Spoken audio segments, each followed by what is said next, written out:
Do the pledge first or the prayer? Prayer. Thank you. Let's pray. Heavenly Father, we thank you for the opportunity to be here this evening and gather to discuss important issues related to the education of our children here in our great county. We ask that this meeting is covered with your presence and lead us and guide us in all wisdom and all of the things that are discussed and decided. Lord, also we ask a special protection over our schools, over our children, over our families during this time of COVID-19, that you would continue to protect us. So Lord, bless each and every participant, bless each and every person that's representing interest of families in our county. And as we go forward this evening, Lord, let everything that we do be glorifying to you. And we pray this tonight in Jesus' name. Amen. Amen. I pledge allegiance to the flag of the United States of America and to the republic for which it stands, one nation, under God, indivisible, liberty and justice for all. Thank you. Thank you so much, Pastor Register.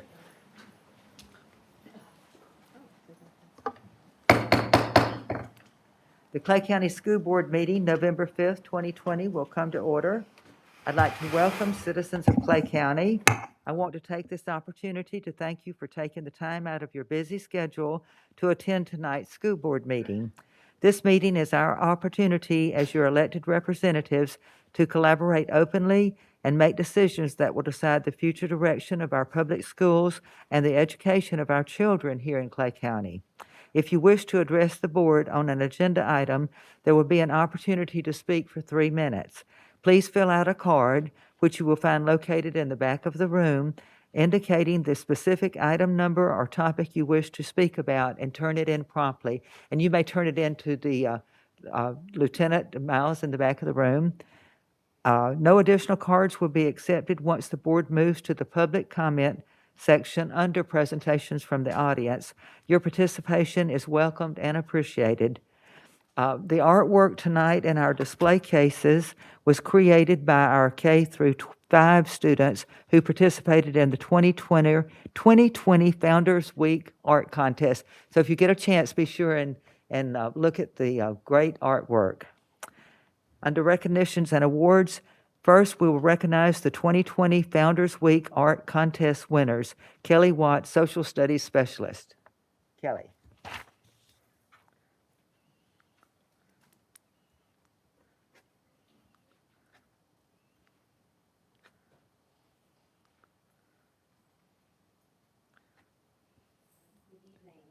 Good evening. Is it on? Now. Yes, it's on. All right. So good evening. And tonight I'm excited to take some time to celebrate our young artist. And as you know, the last week of September every year is Founders Week in our district. And this is a time that we set aside for our students to honor the contributions of the men and women who have made this country what it is today. During that time, we look at some of our founding documents like the Constitution, the Declaration of Independence, the Magna Carta, and we also look at other symbols of our democracy. So this year's theme was Symbols of Our American Democracy. And each year we have an art contest that accompanies this celebration. So this year we always have it open up to K through 5. And we have a K2, and then we have a 3-5, and their prompts are a little bit different. But the teachers at the elementary school do such a phenomenal job. Sometimes it's our homeroom teacher, sometimes it's the art teacher, but they all do a really fantastic job helping the students appreciate what we have today and express that through art. So I'd like to take time to honor these young little artists. And as I do, I want to make sure that we can show their artwork. So you can see the winning artwork in the case along the back wall. There were some other pieces of artwork also in the cases here, so you can enjoy all of those. And I'm going to start with kindergarten. So as I call them up, the students can come up, and if they would like to come up with their parent, that is absolutely okay. So the first one is Whitaker Willis, and I think we have a slide showing his picture. His artwork. let's see. Oh, okay. So this was our prompt, and we're gonna, there we go. All right, so Whitaker Willis, kindergarten through second grade, had to decide which symbol they thought best represented America. And so Whitaker, you said that you thought it was an eagle because they were strong, and your eagle was beautiful. So.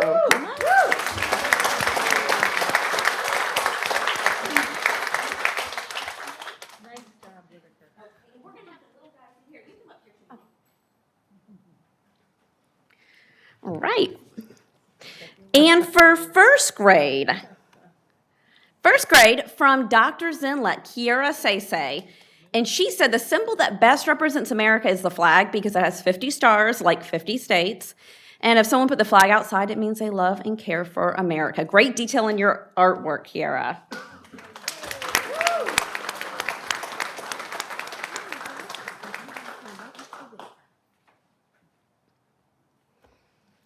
Right, and for second grade, Alexa Way, and she attends Fleming Island Elementary, and she said the symbol that best represents America is a Statue of Liberty because it shows that there is freedom in our country. Oh, very good.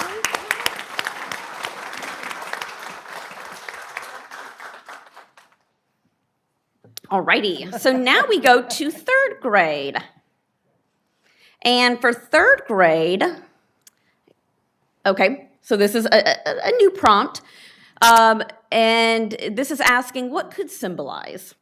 And sometimes we really like the symbols that we already have, and so those were shared as well.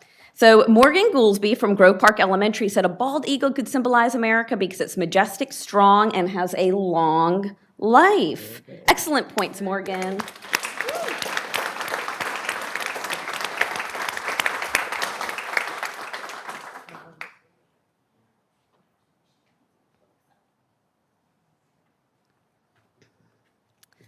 Okay, so for fourth grade, Kaylin Crocker, also from Dr. Zinlet, said a bald eagle on the Statue of Liberty could symbolize America because a bald eagle stands for strength, and the Statue of Liberty stands for freedom. We really liked that combination, and the artwork was beautiful. Mm-hmm. And so, Kaylin, come on up.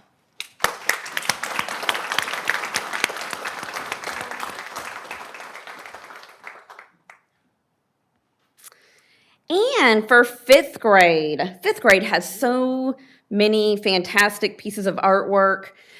This is Logan Bentz from Thunderbolt, and he said a Capitol building could symbolize America because it's a magnificent building that has symbolized America for generations. So much detail in that poster. So Logan, we'd like to celebrate you.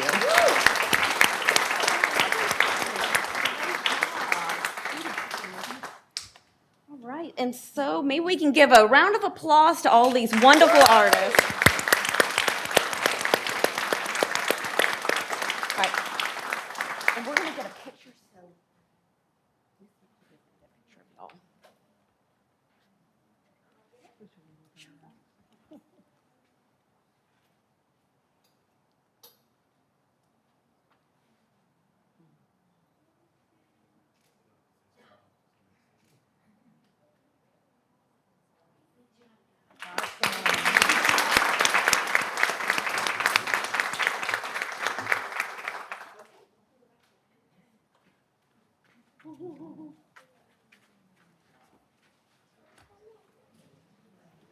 Those were fantastic. I love it. Okay.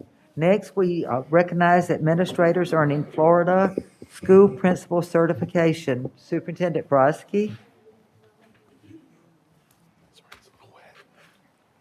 How about one more big round of applause for those students? You know, let me just also make another comment, which is, boy, how wonderful it is to have students come to our board meeting again and to get back to a sense of normalcy. And so that's fantastic. Thank you all. I'm here tonight to recognize administrators that earned Florida Principal Certification, which is level 2 certification. I'll just say that it takes a whole village of people to run a successful school. Certainly one of those people is the principal of the school. The individuals I'm about to name have went through a 15-month period of training, which included 3 field experiences and a capstone research project in order to become a principal. I'll say one of the things that has happened to me recently is we've appointed 12 new principals this school year. People have then escalated to the district office, and now these are our crop that's coming up of new leaders moving forward. So I'm going to call them in alphabetical order up here. Tanya Guste from Ridgeview High School, come on down.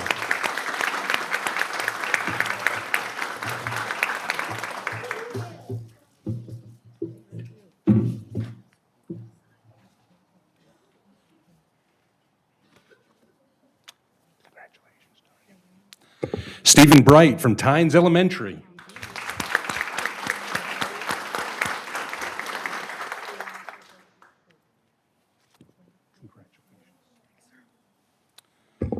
Tracy Burt from McRae.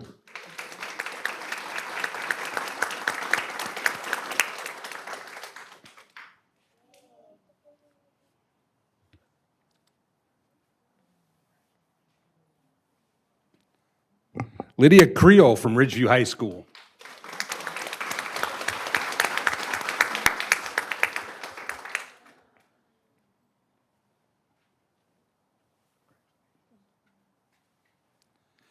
Josh Freeman from OPJ.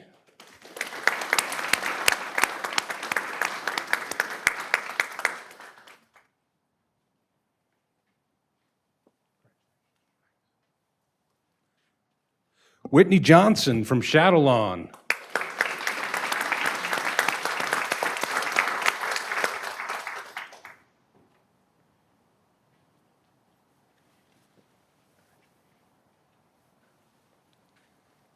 Bonnie King from Clay High School.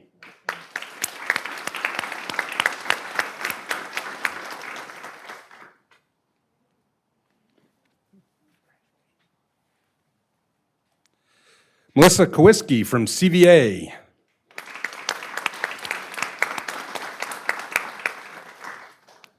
Melissa's attending virtually this evening. Yes. Sorry, I couldn't resist in today's world.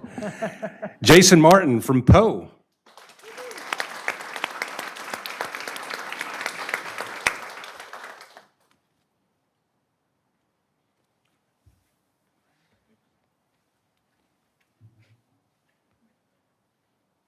Where'd Nicole go?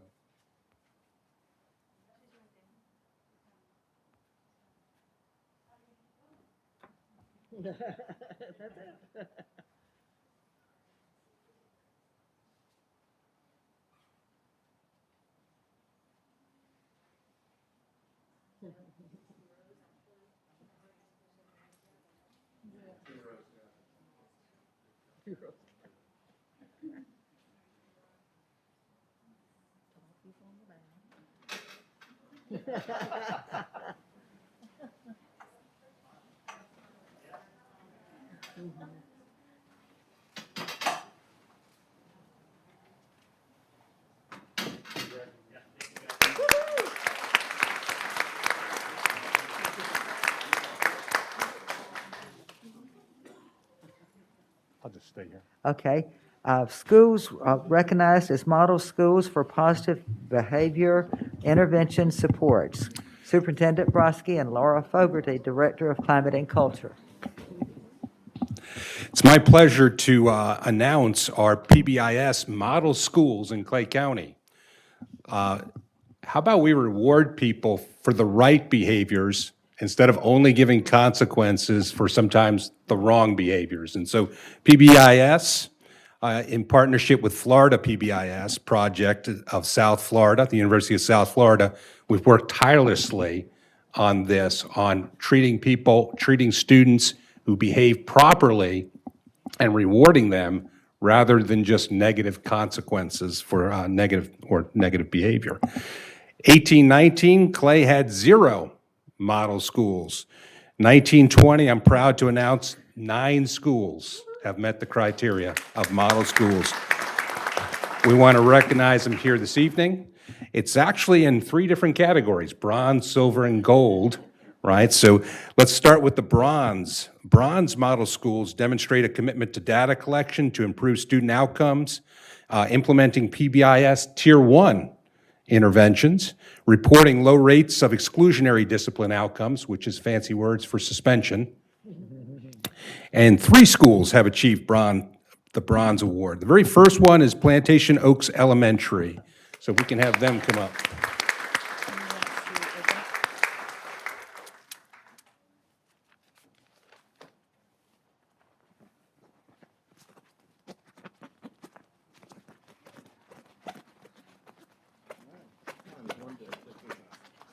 So you can hold that.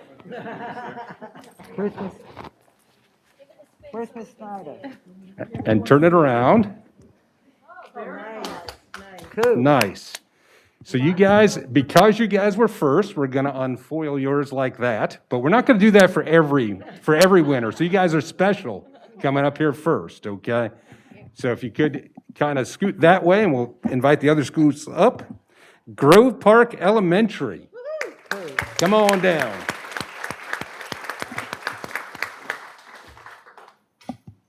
Okay, here comes Principal Wright. Yeah, yep. Oakleaf High School, the team from Oakleaf.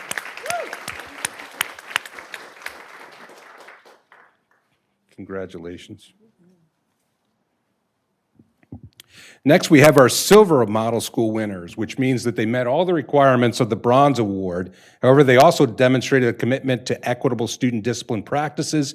2 schools received the Silver Award. The very first one is Ridgeview Elementary School. Principal Roche accepting.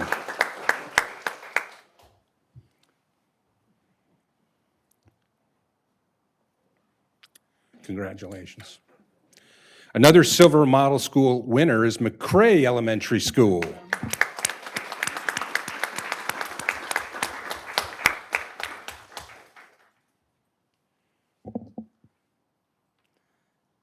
Congratulations. Now for the gold medal schools. Met all the requirements of bronze and silver. They also demonstrated efforts in effective implementation of Tier 2 behavioral interventions with fidelity. 4 schools have met this criteria. The very first one, Keystone Heights Elementary School.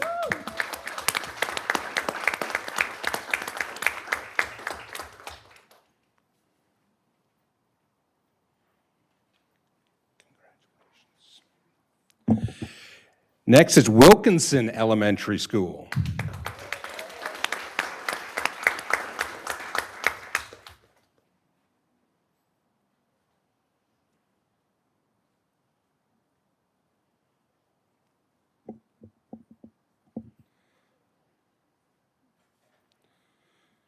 Next, we have Clay Hill Elementary. Clay Hill.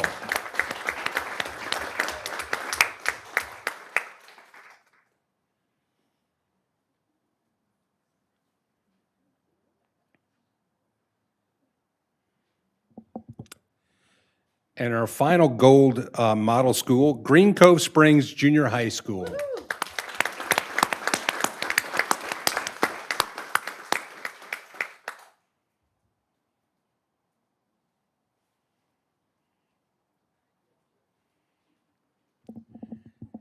And now you're going to have to move into a picture, so let's get a couple of rows going, otherwise it's not going to work out.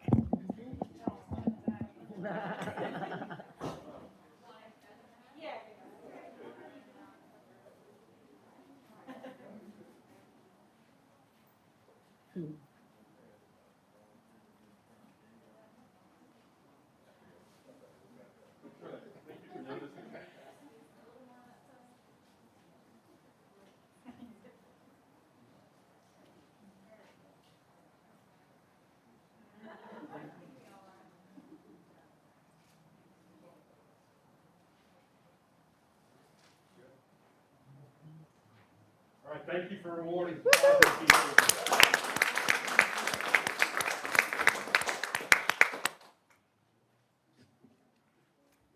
Congratulations to all of you. That's wonderful. Okay. Next, we have the Community First Cares Foundation check presentation. Michaela Buchanan, Director of the Clay Education Foundation.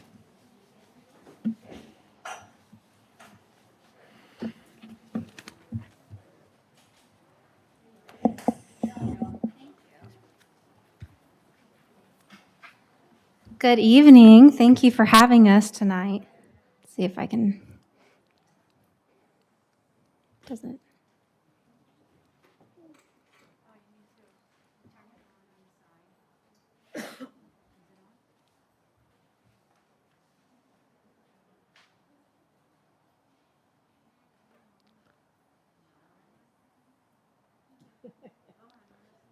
Don't worry, everyone. We'll get it figured out. Thank you. So thank you, Superintendent Broski, school board members, for having us here. We're so excited. You know, we continue to build on the work that we've been doing in the last about 2 years that I've been here now, despite COVID and all of the challenges it has brought. Our community has stayed engaged and continue to support our mission, and therefore, of course, the students and educators of Clay County Public Schools. So, you know, we invest in 3 key areas to improve public education in Clay County. One is being educators, the second literacy, and the third is what we call innovation. Around the educators piece, we've continued the work that we started last year with the Clay Teachers Lead full year-long professional learning opportunities. So we just held that kickoff event 2 weeks ago on Tuesday in this room. So teachers have been able to have the opportunity to discuss best practices, get together, collaborate, and really learn how to be teacher leaders at their school beyond the 4 walls of their classroom. Another way that we've been continuing our support of educators here is, of course, through Tools for Schools. You're looking at some great photos from the 800 bags we gave away in August as a drive-through event in conjunction with the Clay Chamber there at the Orange Park Mall. But we're really excited because it doesn't stop there. Those one-off events we've been doing the past 2 years now have a home at the permanent location. You see discombobulated to the left, which now has shelves and it's beautiful. And to the right, you see what will be the web-based platform that teachers can go on and actually schedule time to come to our shop on the days and times that our store will be open, which will enable them to get school supplies year-round, about 3 times a year on average.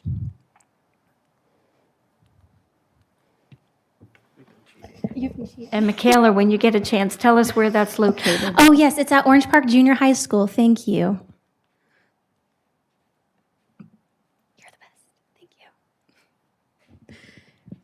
So literacy, that piece, is continuing to work. You know, this year with COVID, it's been a little difficult because last year we had set the stage for some additional reading supports in the schools. That included bringing volunteers in or reading coaches. But of course, that's been a little put on pause. So instead of that, I'm not going to play the video for time. I won't do that to y'all. But from this picture, you can see that we're going to be using augmented reality at 2 pilot schools this year to hopefully engage students at our youngest learners in reading, excite them around reading. It does a lot of the fundamentals of phonics, letter recognition, sounds, what have you, all the way up to sentence building and word building. So it should be fun, and we're hopeful to see some really good data around that. And then STEM education. Of course, we can't have any presentation of the Clay Education Foundation without talking about STEM and the work we're doing around it, as it is our biggest bucket of work. Last year, we launched Chief Science Officers in the schools. Of course, this is an update to the last time we were able to speak prior to COVID. So we brought the international program here. We were one of the first counties in Florida to do this in conjunction with STEM2 Hub and Dr. Kathleen Schofield. And that continues this year. Before COVID, we started the digital divide work, which of course has now made national headlines all over the place as an issue where students do not have their own computers. They don't have internet connectivity. You guys, I think, understand that more than anybody at this point. But we've continued to do that. We purchased Wi-Fi hotspots during COVID. We lended them out to teachers or students who needed them. And then we continued to try to identify students who might be in need during this time and then thereafter until every child has their own device. but more around the stuff that kids are actually doing. So what are they doing with their hands? You see some space mail that will be making its way to microgravity here over the next 5 months. So it'll actually be launched in a rocket by New Shepard, which is a Blue Origin rocket that will be launched out of Texas, and students will be able to live stream, see their space mail go up, and it will be stamped flown in space as an artifact when it comes back down and redistributed to them. So we've been working with Club for the Future, which is Jeff Bezos' nonprofit, again, STEM2 Hub, and the consortium of Florida Education Foundations to make sure that all Florida students have this opportunity. So what's next, right? This is a lot of things that we've been doing in the meantime since we last spoke. So what are we doing right now? What are we working on doing for the rest of the year? I saw Grove Park, and I don't think Orange Park Jr. here, but we are building a STEM pipeline. So we've got 3 career pathways: artificial intelligence, drones, and cybersecurity. Yes, oh my. Going into the schools, kindergarten through 8th grade. Why kindergarten through 8th grade? Well, we know that we already have a really robust career technical education department here. So we have over 80 programs. And we're really trying to inspire students and engage them earlier so that they will then go into those programs in high school, earn those certificates, and of course, hopefully those high-paying jobs. So this is teaching them fundamentals of computer science. It's teaching them teamwork, critical thinking skills, but also it's all standard aligned. So they're going to hopefully do better in math and science, and yes, even the ELA subject areas. And then the last thing I'll touch on before Missy behind me is ready for the check presentation is the Future Ready Clay website that we recently launched in August. So this was a partnership between CareerSource Florida, ourselves, the Economic Development Council, the Chamber, many other partners who I know I'm forgetting right now, to put together a one-stop shop for college and career planning for students in our county. So we knew about My Career Shines. We know that that exists in the state, but we wanted something more local and regional so that students could see really what their options are right here in Northeast Florida, that they don't have to leave to be successful, that they can become and earn high wages and have a great life here.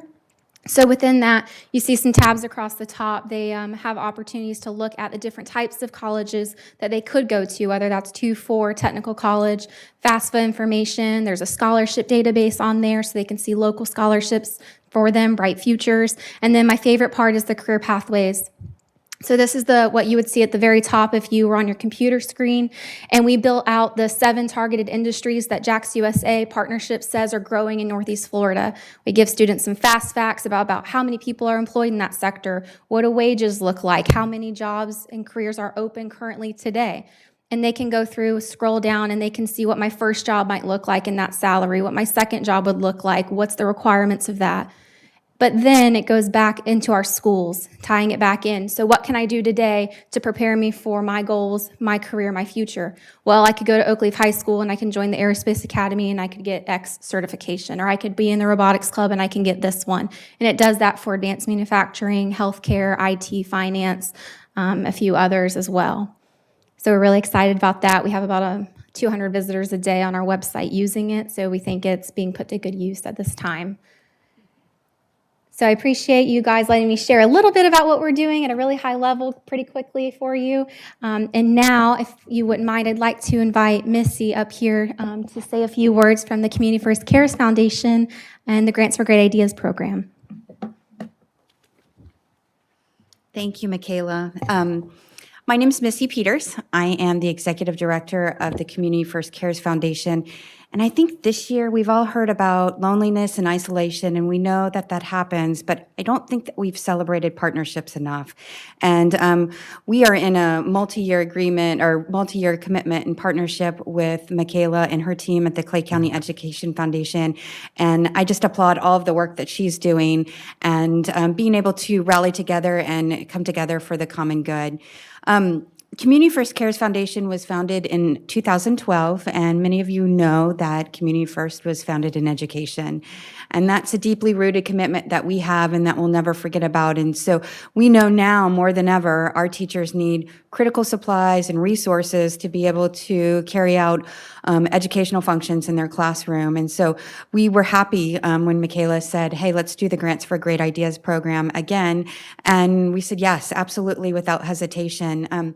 The prize patrol was a little different this year, but it was fun. We did some virtual kind of Zoom bombing people that were unsuspected. We actually even had a crier. I never like to make people cry, but when they cry for a good reason, I love it. So thank you so much. We had a great time doing this. We look forward to continuing our partnership. And Michaela, thank you so much. Also, actually, speaking of partnerships, with me, I have Lisa Ashworth. Lisa actually serves as an employee with the credit union, but she also serves as the board chair of the Clay County Education Foundation. So we not only write checks, we roll up our sleeves and get our hands a little dirty in the process. We like to certainly get involved. So thank you so much.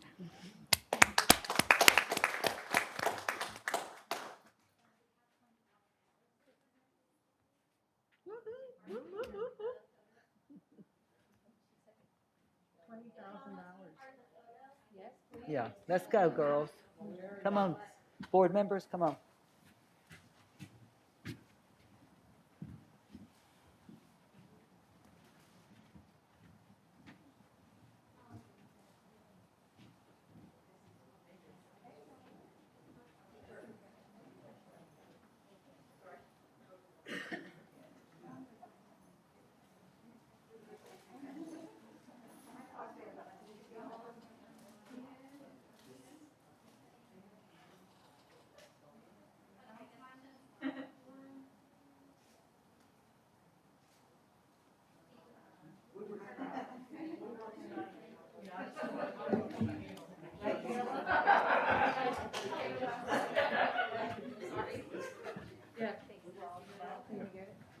Oh, thank you. Carol, I want to quick ask Michaela something. Okay. Really nice. First of all, thanks for that check. That's awesome. Woo-hoo. You're welcome. Secondly, could you quick mention the Teacher of the Year, Support-Related Employee of the Year event? Yes. Coming up January 28th. Yes. It's going to be unique this year. It will. COVID is making everything quite different and unique. That's quite a positive spin on everything there. Yes, so we are partnered with Action News Jax to be our media partner. So they're going to be helping us to live stream a virtual version of the Clay County Teacher and School-Related Employee of the Year. Hopefully, they help us raise as much money as they did with Nemours, which was $100,000. So we're going to keep our fingers crossed. You all pray for it or whatever. Yes, thank you, Mary, for asking about that. Thank you. It's going to be an awesome event. It's I going to look be a forward great to event. it. Thanks.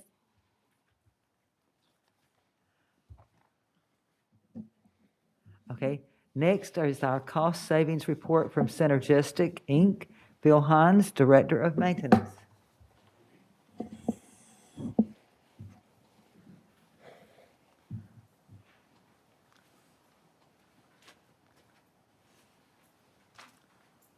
Evening, Madam Chair, board members, superintendent. We partnership with Synergist Incorporated for the last 5 years. Every November, they give us a presentation of cost savings and things that we've accomplished in the last year. And Roseanne Jolly is going to be the presenter for Synergist this evening. She's a close member of our group, works with us real closely in maintenance in our business, in our building automation system. And so, Roseanne, if you'll come up. And she has a presentation, I think a couple minutes to explain what they are doing and how much we've been saving over the years. Okay. Thank you.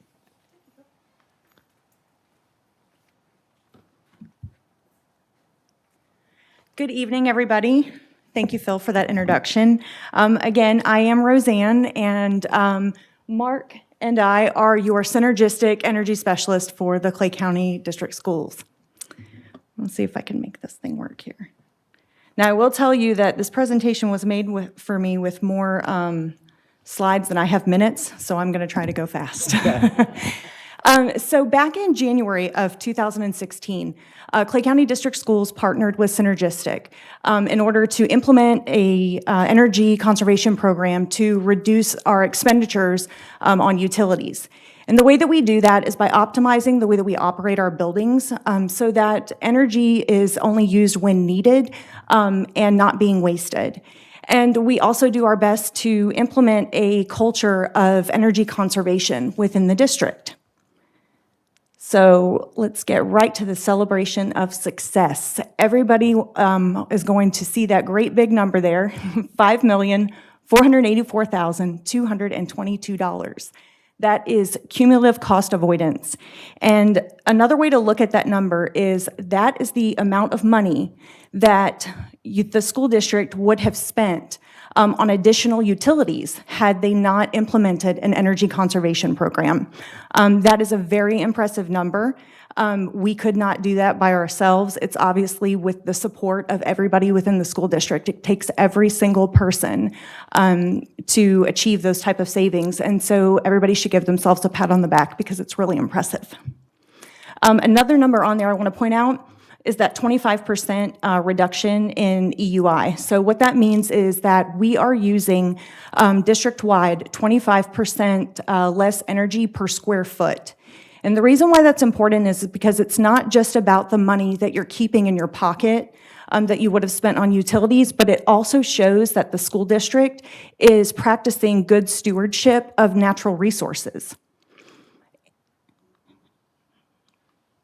And that is highlighted on some examples right here on this screen. It shows some ways that those energy, that energy reduction impacts the environment.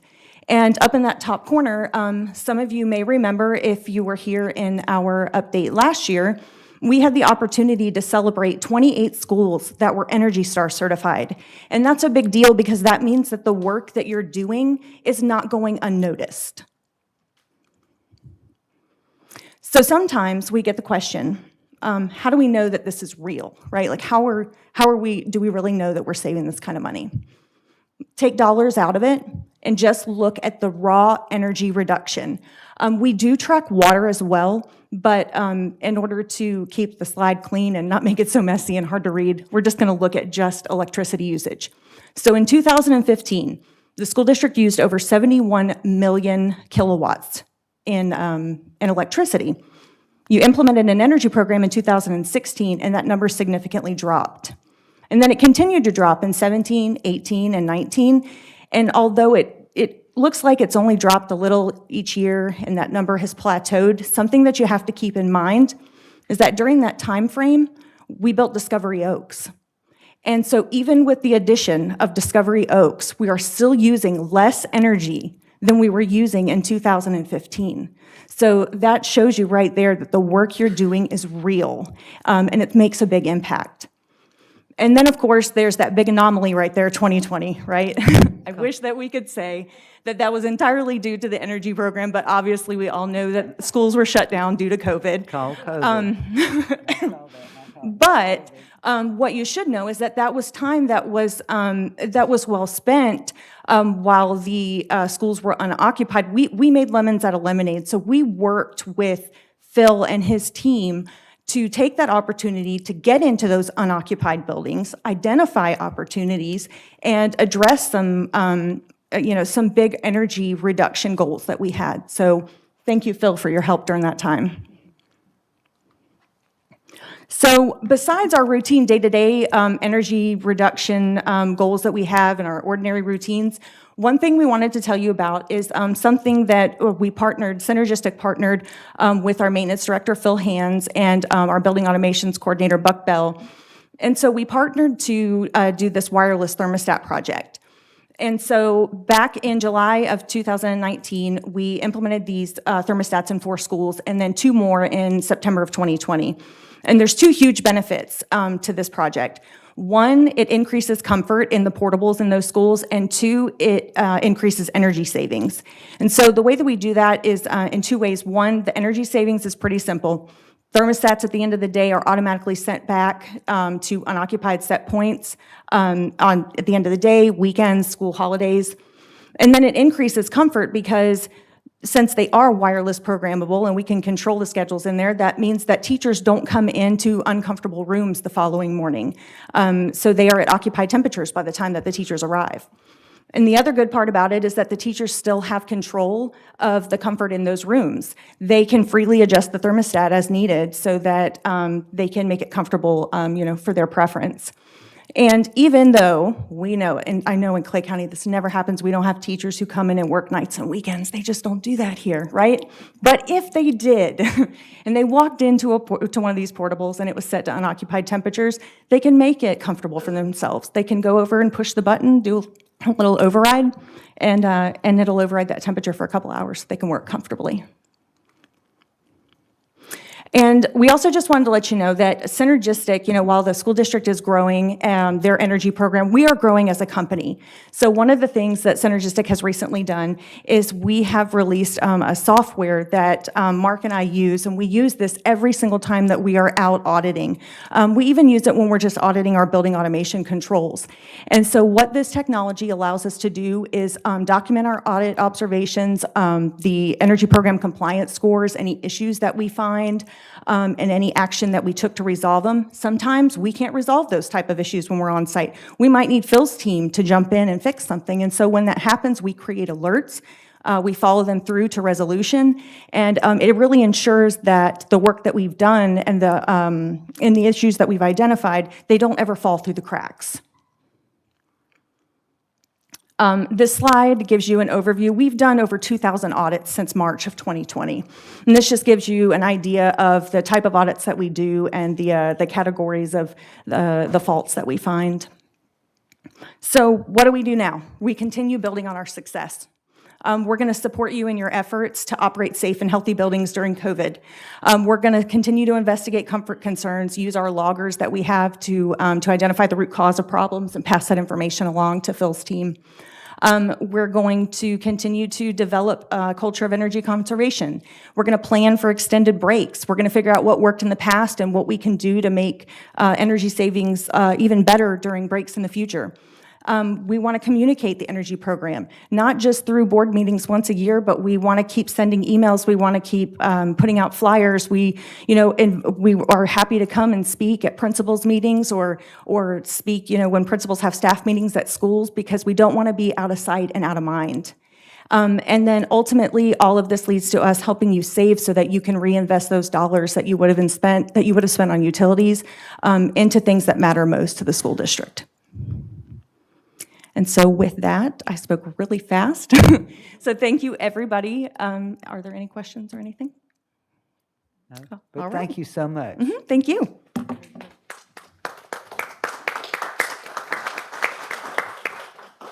We have no school showcase tonight. Hopefully, one of these days, we'll get to have school showcases again. This is the last call for comment cards. If anyone wants to address the board for 3 minutes, please raise your hand and we'll make sure you get a card. Okay. All right.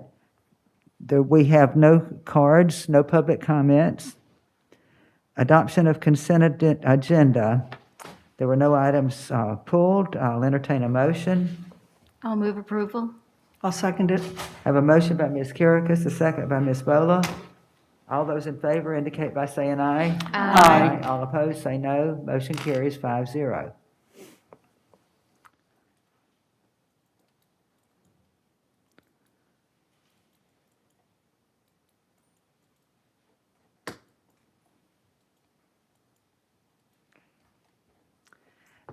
Next is CCEA update. Vicki Kidwell.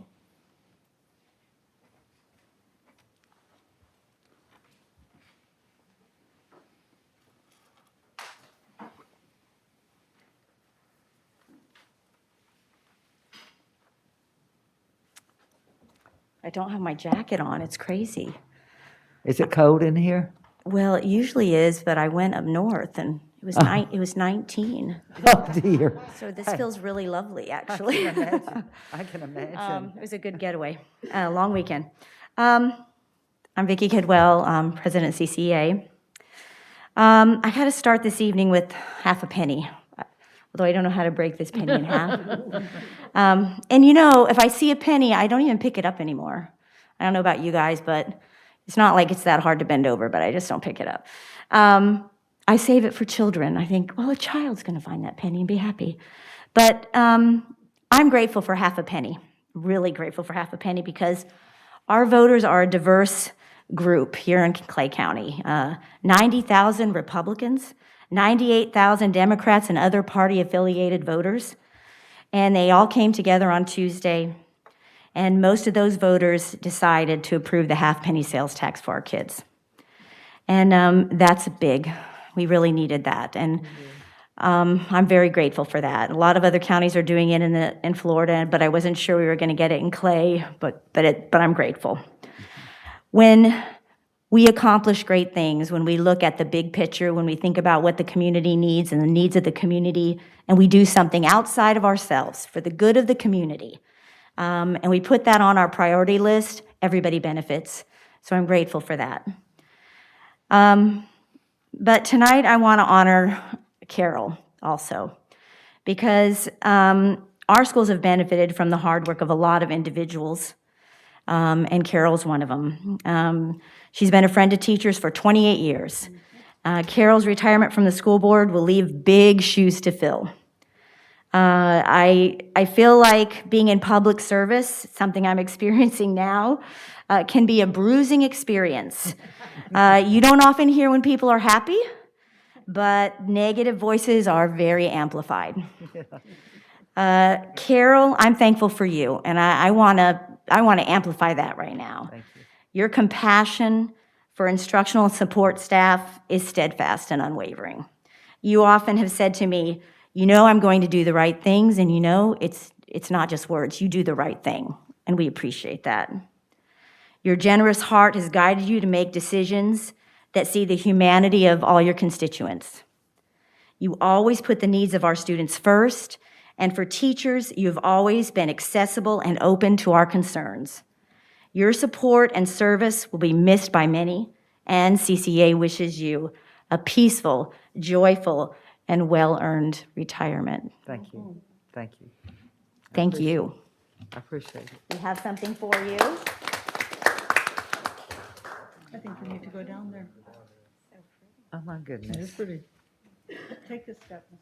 Studdard. She's coming down. Yeah, well, I forgot that. I'm not.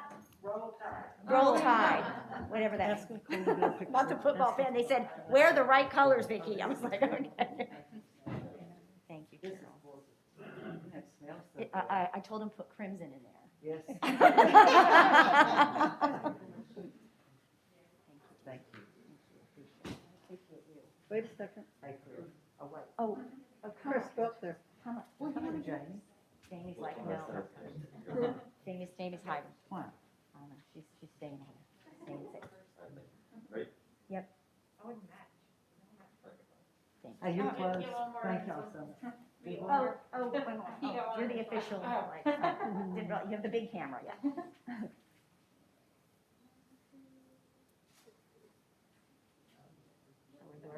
Got it? Thank you. Thanks.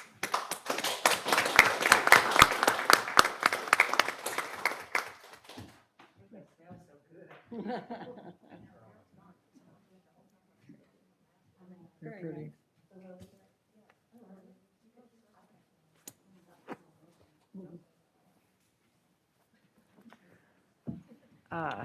CESPA update, Lonnie Roberts.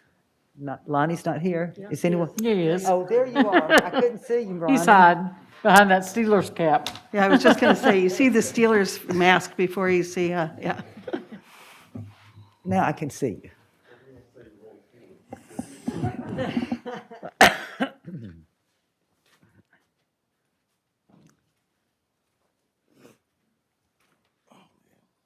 Good evening. My name is Lonnie Roberts, president of CESPA. Board members, those in company, thank you for letting us to come here again to share our comments. I'm too as happy for the half-cent sales tax increase.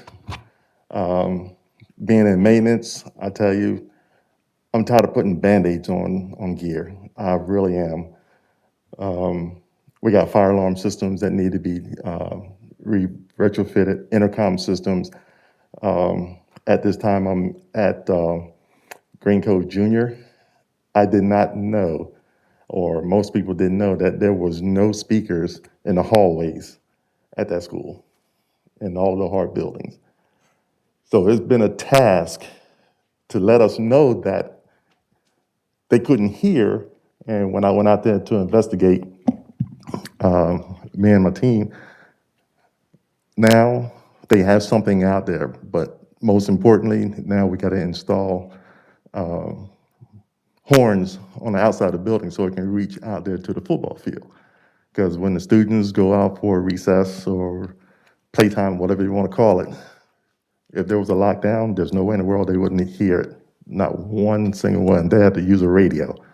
So there's a lag time in between actually lockdown and the time to actually hear it. I'm just happy for it to go ahead and come. If we can get our PICO money back, I know that's wishful thinking. A money, which that would come back, but that's wishful thinking also.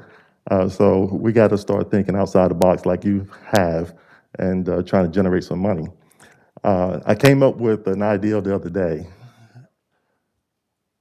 How hard would it be, and can it happen, to have something like Tesla, Microsoft, all the big companies to actually come and sponsor a school district? Can that happen? We got STEM programs. We have other programs that are by other people. Can we get a corporation just come in and say, hey, take this money here, do what you need to do, and I'm gonna say this, but that way the charter schools don't get part of it. I gotta throw that out there.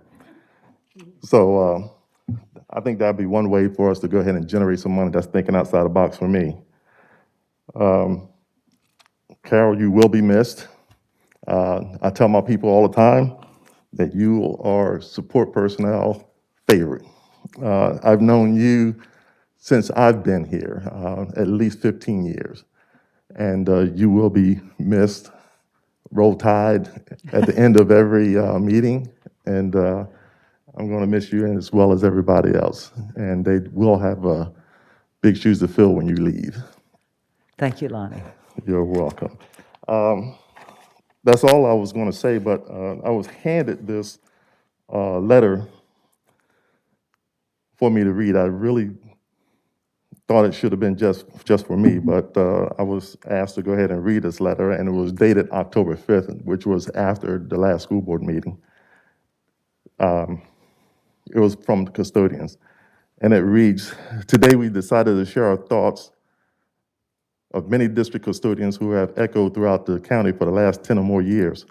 First, I sincerely thank you, Mr. Jim Fossa, for acknowledging the role of the custodians. His acknowledgement was all that some custodial staff received. Secondly, we appreciate the efforts of Mr. Lonnie Roberts as attempts to bring the plight of poorly compensated custodians in the forefront. But many of us have lost hope and everything will change. 50-cent raises will be an insult for the near poverty wages, strenuous work, and dangerous, unhealthy COVID sanitizing tasks that have become part of our daily routine. Now, we would like to address the major issues that is concerning.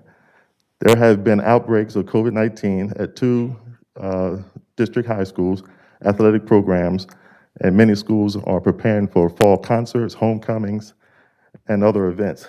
Custodial staff are required and expect to set up clean for these events. This put us at a higher risk of exposure to contaminants that can be harmful to our health. Many of us feel that homecoming activities need to be canceled or scaled back. The students working on homecoming events are very close contact with each other, and an uptick of the virus is bound to happen. Fall concerts and cafeteria increases the groups of individuals on campus that would not be visit at the facilities. This type of event should be virtual. Standards for handling these events and others need to be established or revisited. Everyone doing their own thing with little consideration for the possibility of negative outcomes. Currently, the information has been withheld from custodians about areas they clean that may have been affected by the virus. We are not asking to be told who, but a simple statement of caution would help. We are asked to document when and how we sanitize these areas, or the effective areas with the sheets to check off what that they have done. But who is ensuring that the administrators are doing their part verifying these sanitized areas? It's a simple check of balances, contact tracing if necessary. In closing, what is it going to take for custodians to be treated fairly in this often thankless but important position? When overtime is worked, stop the statement of take comp time. Comp time does not pay for house note, put food on the table, or pay utilities. Custodians love to meet with you, the leadership of the district, but we are hesitant as we are unsure how this information will be received. We pray this does not fall on deaf ears, heartless hearts, or soulless souls. Respectfully, concerned custodians. This floored me when I read it. I had to take a step back, and my wife was like, "What's going on?" I've been trying to get custodians to come here and talk for a long time, and it took a handful of them to say, "We'll come and talk." Well, I got this instead, which is fine by me. If I can get more people to come and talk, we need allocations to be updated and more people to be employed here at the district. So far, those of us that are here, we are safe. I'm glad that we'll keep those blessings of staying safe and hope that we can continue to come to work every single day. You guys have a good night, and thank you. Thank you, Lonnie. Superintendent's update and presentations. Thank you. Lonnie, let me assure you that that does not fall on deaf ears. right. Just a couple of clarifications would be that before an after-school event is planned, the sponsor has to present a plan to the principal in how to keep people safe. And we've done a good job of keeping people safe. And we, as homecoming dances, we kind of said no to those because of the nature of dancing and the virus and all of that. But we also, try to provide people with the school experience that's well-rounded when we can. And so, we're doing that, but I'd be willing to have more discussion about how else we can do that to provide people with the reassurance that that's occurring. Tonight, I'm going to talk a little bit about the survey window that's coming up. The closing date's on the 13th. I'm going to talk a little bit about substitutes, our Teacher of the Year and our School-Related Employee of the Year celebration, our Principal and AP of the Year, the National School Public Relations Association's 35, under 35. That'll be a big surprise to everybody, I'm sure.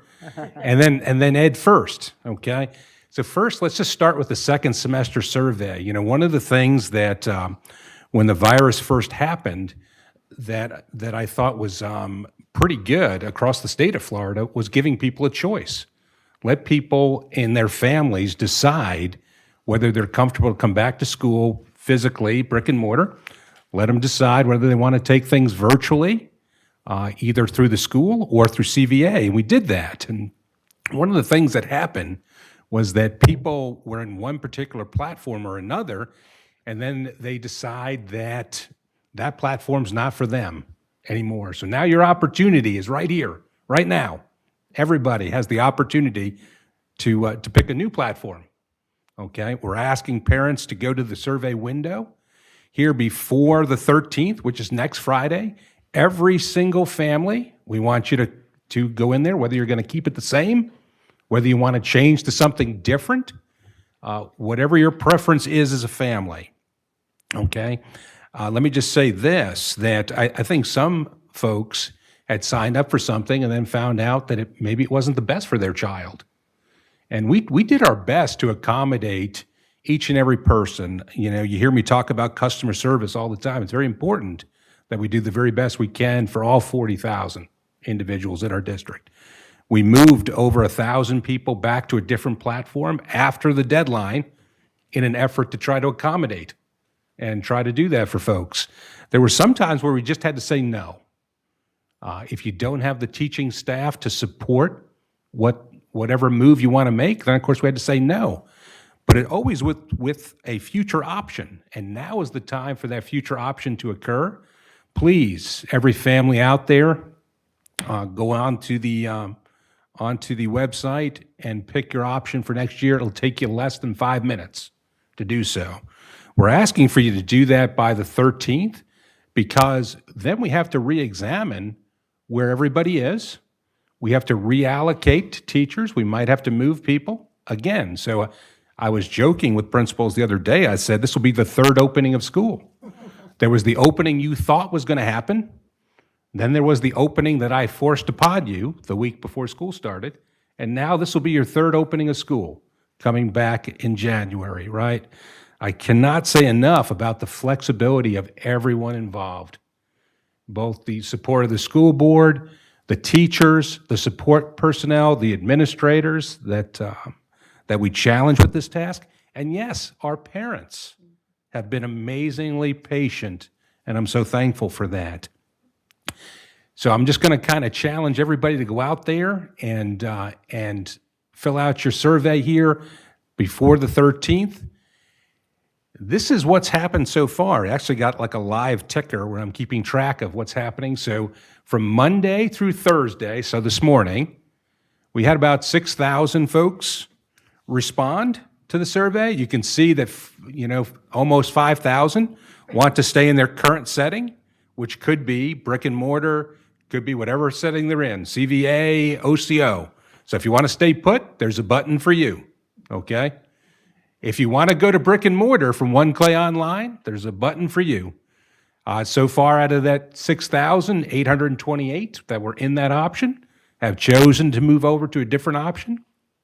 You can see 244 wanted to return back to brick and mortar from CVA. 57 wanted to move from brick and mortar to One Clay Online, okay, the other way. And 48 students want to go from CVA to One Clay Online to have that connection with the school. So once again, just want to urge all parents, go on there, complete the survey. That'll give us time before the second semester. The second semester does start after the winter break, so January 20th. So please, parents, go on there and complete your choice there. I want to talk a little bit about substitutes. Substitutes this year have been a challenging venture, as one would imagine. They're a challenge everywhere in the state of Florida. They're a challenge everywhere in the nation. So I'm going to do something a little different. I'm going to do a personal appeal to the parents of each individual school. We have a need for you to come forward and serve your community and serve your school, okay? I had heard about a superintendent that had done a public appeal at a board meeting and had great success with that because parents are out there, and there might be some parents out there that thought, I'd really want to be a substitute at my child's school, and this is the opportunity to come forward and do that. So parents, if you're interested in doing that, we're going to push out more information through social media. You'll see a flyer that looks like that, and it's coming forward to you. We're asking for your help. We're asking for your commitment to serve your school and move forward that way. And we'll see how many folks we get to come out and be substitutes within our schools. And so it'll be a great service to your children and the school that you serve. I want to talk a little bit about our Teacher of the Year and Sport-Related Employee of the Year celebrations. One of the things that we've done in recent years is get them all together into one group, which is a little challenging in the COVID world, as you can tell. I want to thank the Clay Education Foundation for their work. I know that we had several board members there attending that event. There is no doubt that the world we live in today requires a total team effort from everybody. And our teachers, our support employees, our administrators, and everyone. And so it was nice to celebrate that with all of those folks. Also want to recognize our Principal of the Year, who's still here, still in the house. That's dedication right there. When everyone has left the meeting, you're still here, okay? Miss Halter from Green Cove Junior and Miss Tucker is the Assistant Principal of the Year And she was here a while ago. She was here, and I'll tell you, it was nice to go and surprise. Miss Halter walked in the cafeteria, totally surprised. Students sang happy birthday. Happened to be her birthday the day I showed up. We sang happy birthday. It was a great event. And then Miss Tucker was out doing a classroom walkthrough when I walked into the classroom and announced to the students, and the students all clapped. I will say both groups of students were outstanding, because when you go into that environment, you never know what you're going to get, right? So I was like, okay, let's hope everybody knows the proper etiquette here. Yes. And everyone did, and it was outstanding. We recognized those two folks for their work within the district. This particular award, we all know that Nicole Young does an outstanding job within our communications department. I often say she's her own department, because she literally is, right? And she does an outstanding job, social media, as well as having the forethought to go out and anticipate stories that we're going to have. And of course, the district always wants to be shown in a good light, and Nicole, you do that, and we celebrate you today. We celebrate the award. You've done an outstanding job in that department. There's her smiling face there as an emerging leader. Yay. And then last, but certainly not least, is Ed First. Just a huge thank you to our community. I can't tell you what this means for our operations department, for the kids that attend school, for the employees that are in the school, and for your children that attend Clay County schools. A big thank you to the community for recognizing that this is important. It's important, the environment that we have for our students and our employees, and everyone is so important. There was 8 different counties, 9 including us, that went out and got a referendum passed. Okay, you know what? That warms my heart, because it shows the support for public education that people have, that people recognize that, and I know that this year in particular, it's very strange in a COVID world. So the generosity and the understanding of our community is greatly appreciated by the people within the Clay County school system. And as superintendent, I wanted to acknowledge that for our entire community. I'd also kind of point out to the board that when in our next workshop environment, we'd like to talk about the Citizens Oversight Committee. Very important, the transparency that we have with our constituents and our community for the spending of these funds, and I'm looking forward to that discussion. I know we all are, and we're all very grateful to the voters of Clay County. And with that, that's it as far as the formal presentation. I'm going to go down to the other microphone now. And I'm going to ask Ms. Studdard to join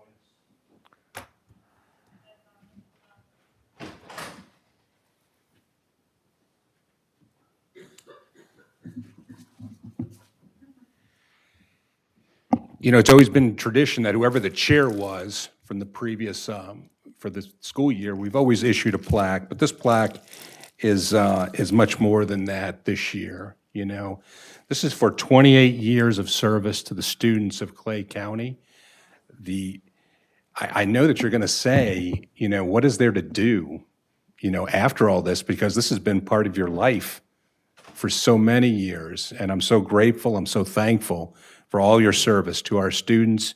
You heard the accolades from our employees. We all love you, Carol, and we wish you the very best. So thank you so much. Thank you so much. Do you want to say something?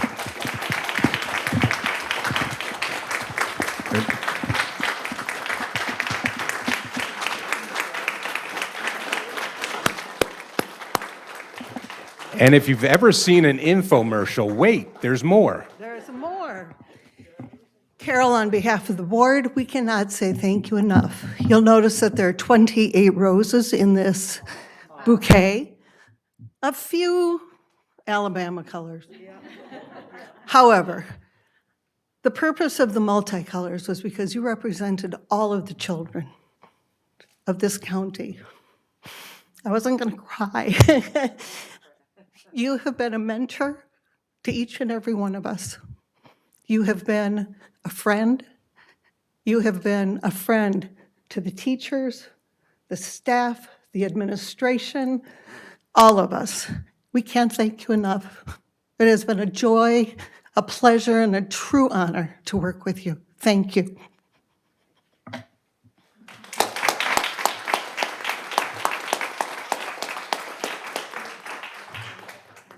Wait, I want to turn around. These are beautiful. And they're very heavy. I don't know if you want to just press them here. Yeah, that, wait just.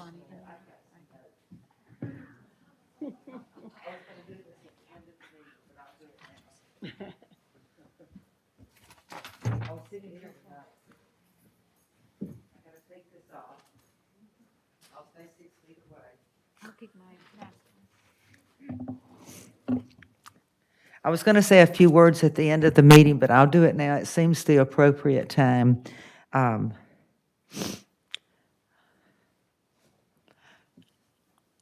There's so many memories that go on over the 28 years. And y'all, I don't want you to be sad for me. I'm at peace. I know that God has a plan for me, and I believe in Him and I trust Him, and I'm just going to be in the next chapter of my life. For once, I'll get my yard work done. I'll be able to read a book. My husband will get a home-cooked meal. You know, there's some good coming out of this, and my kids want to travel. But just let me reminisce just a minute. We moved here in '79 from Atlanta, and I had 2 kids at OPE. And OPE was the only school in this county that didn't have a cafeteria. And back then, it was a PTA at the school. And when I was PTA president, we went down to Green Cove. Y'all remember the little room where we met by the railroad tracks? And we went before Jess Tynes as superintendent and the board, and we begged them to give us a cafeteria. And I don't know how it happened now that I understand how the 5-year plan works, and you have to get on it and work your way up. But the next year, we got a cafeteria at OPE. And that started me off. And I dearly loved that school. Back then, it was just the little neighborhood school that you were districted to. I was sitting there tonight thinking about different things over the years that make me so grateful that I've been able to serve for all this time. You know, we never name a school after someone until they're deceased, but we made an exception with Jesse Tynes. And I will remember always him being there when we dedicated Tynes Elementary to him, and the beam and the pride and the look on his face, and it was just thrilling to bury the time capsule and have this school dedicated to this gentleman. I remember little things like being at Fleming Island High School one night, and they started playing their school fight song, and do you know what it was? It's the Alabama fight song. I love it. I just couldn't sit still. It was just the thrill of my life. One thing that I'm going to miss, and we haven't been able to do it this year because of COVID, but for 26 years I have mentored over first at Orange Park Junior, and then Rotary moved down to the younger children at Grove Park Elementary probably 24 years ago. But I've mentored a lot of young ladies over the years. And to me, that's what it's all about, is giving back to the kids and trying to help the schools be better. Hopefully one day we'll be able to mentor again, and I'll still be signing up to be a mentor there. I remember some of the things like when Mike Elliott was assistant superintendent over support services, I think we called it back then, the gopher tortoises on the property and us having to move gopher tortoises in order to build schools. I mean, it's just crazy things that pop in your head. I I remember one night going to Orange Park High School, and Chris Trahan was doing a production on the Holocaust. I've never forgotten it. If you do it again, you let me know. I'll be there. Some of the fun things were when Mallory, who is now a principal, was a little girl. I remember going to elementary school plays when she was singing in it. I mean, now she's a principal right here in Clay County.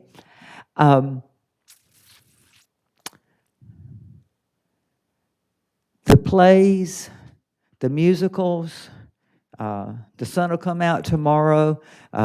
Jamie Howell and his many plays over the years, I love them all.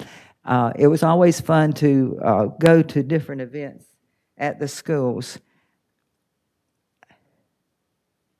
I feel, and I've said this before over the years, I feel like Clay County School District is family, and I really mean that. For 28 years, y'all have been my family away from home, and I've enjoyed working with you so much. We have some good people in this district. We are so, so fortunate. I am honored to have worked with 6 different superintendents and numerous board members over the years, and all of the administrative staff, the teachers, the support staff. I mean, every morning when I'm doing devotion, I pray for all of y'all, and the bus drivers and the custodians and the lunchroom ladies and the secretaries and all you teachers and all you administrators. You're in my prayers early every morning for us to just keep going and succeed. And I feel at peace because I feel like if I've made one little ounce of difference to this school district in the last 28 years, I have been okay, and I have achieved something, and I'm gonna miss y'all. You're my family, and thank you for everything. I love you all.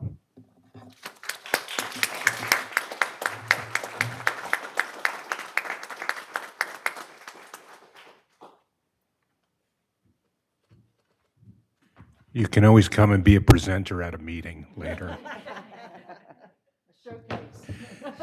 Madam Chair, I do have one business item that I forgot in my presentation. It has to do with our state mandated mental and emotional health, substance abuse, and the prevention of child trafficking statute. I know there's been some questions. About 10 or so people have called. Suite 360 is a program that meets those state guidelines for that statute, and specifically those 3 areas. It's required under the statute for grades K through 5. It's basically on substance abuse, which was the old DARE program, and also the prevention of child trafficking, which is kind of like the stranger danger program of old.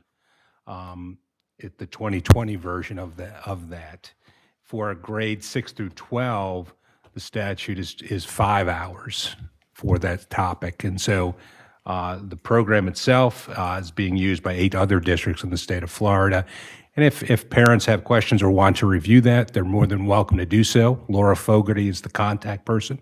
If you don't remember her name, simply send me an email and I'll make sure it gets to the right person. But I just wanted to address that because I know that anytime that the word child trafficking arrives, but that is the word in the actual rule and statute, and so it's a mandatory requirement that we have that, and I just want to make that public.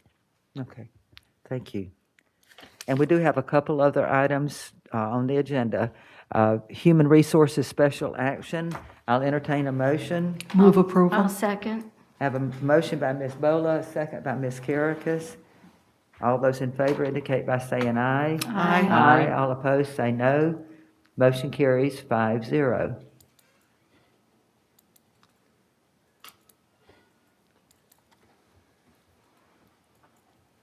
Okay.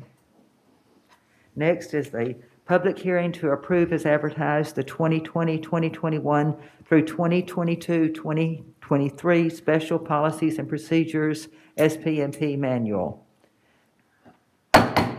I'll open the public hearing. Is there anyone here who wishes to address this item? Not, I'll bring it back to the board. I'll entertain a motion. I so move. Have a Second. Have a motion by Ms. Bullock, a second by Ms. Caracas.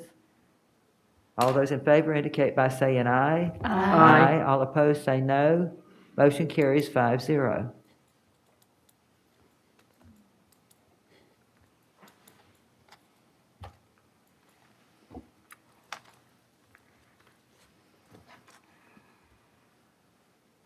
School board attorney remarks? I have none. Okay. School board member remarks. Ms. Gilhousen? Well, Ms. Studdard, I just want to say what an honor it's been to serve alongside you these last 6 years. I think we've been through hell and high water together. You can say that. 3 superintendents, right? So I just want to say what a joy it's been and how much you're appreciated. And you have left quite a legacy here in this community, and you should be proud. Thank you. I appreciate that. Ms. Caracas? I'm going to take my mask off to speak. First, I'd like to thank the community for the half-cent sales tax. I really appreciate that everybody got behind it and realized that we need to fund our schools, and they're in dire need of help. And we have cut as much as we possibly can, and it's really, that's the need that we have. So I just thank the community from the bottom of my heart because, you know, for the next 30 years, this district is going to need it. The growth is coming. And regardless of who's sitting here, we made sure that there's funding for it. So good job to us, and thank you mostly to the community for what they did. Mr. Brodsky, thank you for touching on the Suite 360. Like the rest of the board, I know you're over there. I see you hiding. And I'm sorry for, last minute asking you to speak about it, but I just thought it was good that you let the community know that if there's parents that do want to view the curriculum before it's presented to the kids, that they can contact your office and you'll direct them to the correct links of how to view it. I think when people see it, they'll realize that it's the DARE program and Stranger Danger, and it's age appropriate, which is the important thing, because the wording of how it's presented in the statute is a little scary and intimidating for a parent with young children. So thank you for touching on that. And Carol, where do I start? I first met you before I was even on the board. I sat over there for 5 years before I was elected. And you would sit up here and say, well, I guess there's nothing going on in the Caracas household because she's here again. Slow TV night. A slow TV night. And you were a great mentor to me, a great friend, and I'll always cherish those years that we had that wonderful friendship. There has never been a board member more dedicated and committed to our district than you. You've never missed a spelling bee. You've never missed a science fair. You've never missed a Teacher of the Year. The History Awards, every single event you went to, we went to, you were at all of it. And I know that your heart's always been in the right place, and I thank you for everything you've done. I know I'm a better board member for having you as a mentor and a friend. And I wish you and James and your family all the best always. So thank you. Thank you. Tina? Well, Grace, I have to follow all that now. Well, first of all, I'd too like to thank the voters for the sales tax approval. You know, we've always been an A on the inside with our employees and our teachers, and now we can be an A on the outside as well with our facilities, and I'm very grateful for that. I know Carol was at the thing at Texas Roadhouse for Lakeside Elementary, and we went and we took some pictures and had a good time and ate a few steaks too. We went to Wilkinson Junior High School for their community partnership laundry facility, and it's really nice. Those students in that community are gonna really appreciate that. One of the most fun things I did was that Keystone Heights High School invited me for school lunch. And it was a movie theme, I guess, countywide. And so Mayor Lake and I went, and we had a big thing of popcorn with all kinds of movie stuff inside of it. And we said, now showing the serving line for 46 years, because that's how long that school's been there. So, and one of those employees is 80 years old. She was the Employee of the Year last year for that school. So, and she's still there going strong. So I really appreciate that. And thanks to the Caracas family, we got to deliver little pumpkins to the Charles E. Bennett, to the Head Start, and the Keystone Heights High School to their trading post. Yes, even big kids like little pumpkins, we found out. And I too want to join in saying that Carol has been a great board member and a great friend and a loyal person to this county. And she truly will be missed for all that she's done for the county. And I'm very grateful to have known her. Thank you. Thank you, Tina.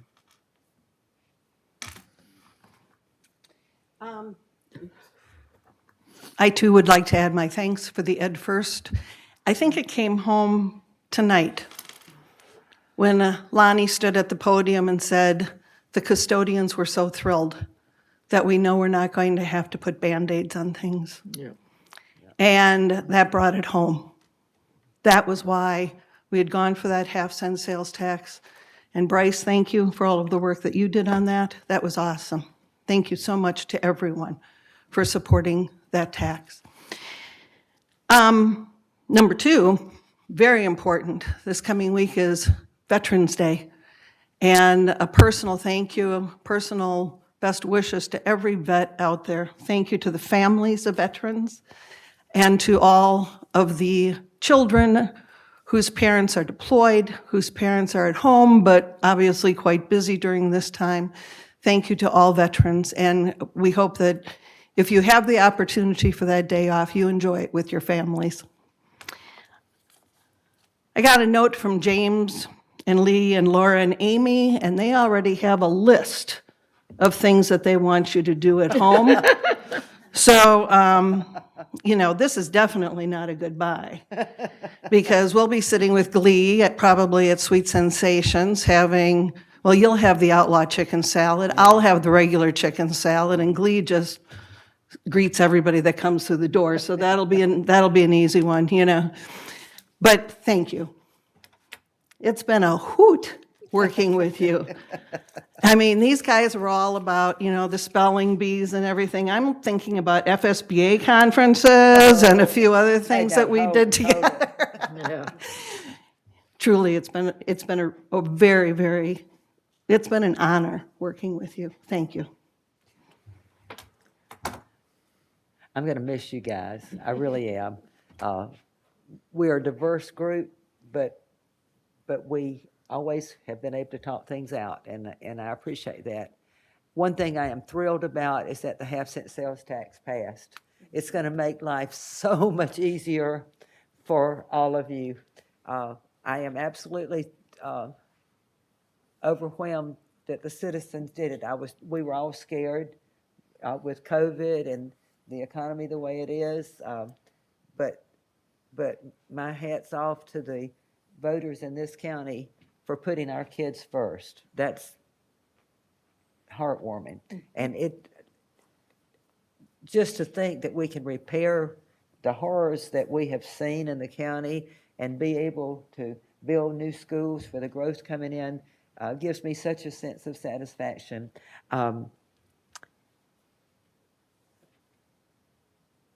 I feel a sense of peace. I feel the stress leaving.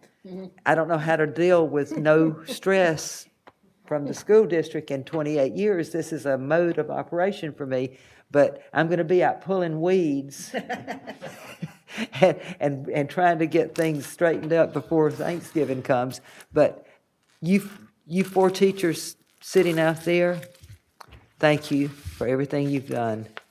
I love each one of y'all. Y'all are great. And there's a few missing, and they know who they are. I'm not going to let this meeting end without I say one thing. Oh, I know what it is. Roll Tide. Meeting's adjourned.